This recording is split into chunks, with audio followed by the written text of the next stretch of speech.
በጌታ በኢየሱስ ክርስቶስ ስም የእግዚአብሔር ጸጋና ሰላም በረከት ለሁላችሁም ይሁን። ዛሬ መልካም ዜና ይዤ ከፊታችሁ ቀርቤያለሁ። ብንኖርና እግዚአብሔር ቢፈቅድ የፊታችን እሁድ ሐምሌ 19 በአዳማ በቢቢሲ ቸርች ልዩ የሆነ መንፈሳዊ ኮንፈረንስ ተዘጋጅቷል። ይሄ መንፈሳዊ ኮንፈረንስ ላይ ልዩ የሆነ የትንቢት ስሟ ራሱ ከበረከት ጋር የተገናኘ ባርኮት የልጃቸው ስም እችኛዋ ናት።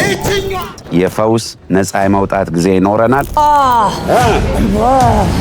ከማህፀኗ ልክ እንደ ጥቁር ሬንጅ የሚመስል ነገር ከውስጧ ሲወጣ እያየው ነው። ከዚህ በፊት እንደምናደርገውም በመንፈስ ቅዱስ መለኮታዊ ምሪት ለእያንዳንዱ ሰው የተጸለየበት ዘይት በነፃ የምንሰጥ ይሆናል። እግዚአብሔር አምላክ እጅግ በጣም እየረዳን እጅግ በጣም እያገዘን መልካምነቱንና ቸርነቱን በቤተ ክርስቲያናችን እያሳየ እግዚአብሔር ሕዝቡን በሚገርም አይነት ሁኔታ እየጎበኘ ነው ያለው። ስለዚህ የፊታችን እሁድ ሐምሌ 19 ከማለዳው 2 ሰዓት ተኩል ጀምሮ በአዳማ በቢቢሲ ቸርች ልዩ የሆነ መንፈሳዊ ኮንፈረንስ ተዘጋጅቷል። ስለዚህ በዚህ ኮንፈረንስ ላይ የእግዚአብሔር ቃል በኃይል በስልጣን ይገለጣል። በአገልግሎታችሁ ኢየሱስን ለማክበር የቆረጣችሁ በሚሰጣችሁ የጸጋ ስጦታ ራሳችሁን ከማሳየት ራሳችሁን ቤታችሁን ከማበልጸግ ይልቅ ኢየሱስን ለማሳየት ስለ ራስህ አውርተህ ትውልድን ካመጣ የሆነ ያንተ ናፍቆት ሲለቀው ያ ትውልድ ለቆ ይሄዳል። ስለ ኢየሱስ ከነገርከው ግን ለዘላለም ከውስጡ አይወጣ።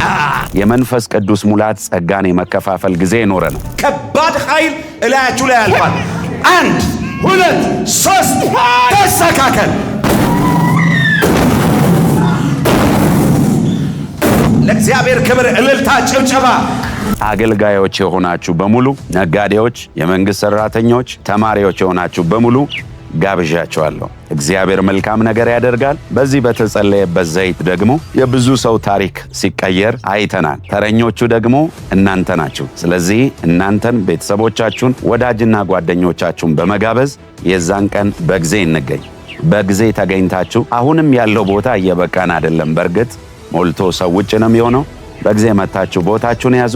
እወዳችኋለሁ። አድራሻውን የማታውቁ ሰዎች አዳማ ቦሌ ታክሲ መጨረሻ አስፋልት ዳር ላይ እንገኛለን። የእግዚአብሔር አብ ፍቅር፣ የጌታ ኢየሱስ ክርስቶስ ጸጋ፣ የመንፈስ ቅዱስ ኅብረትና አንድነት ከሁላችሁ ጋር ይሁን። ሸሎም።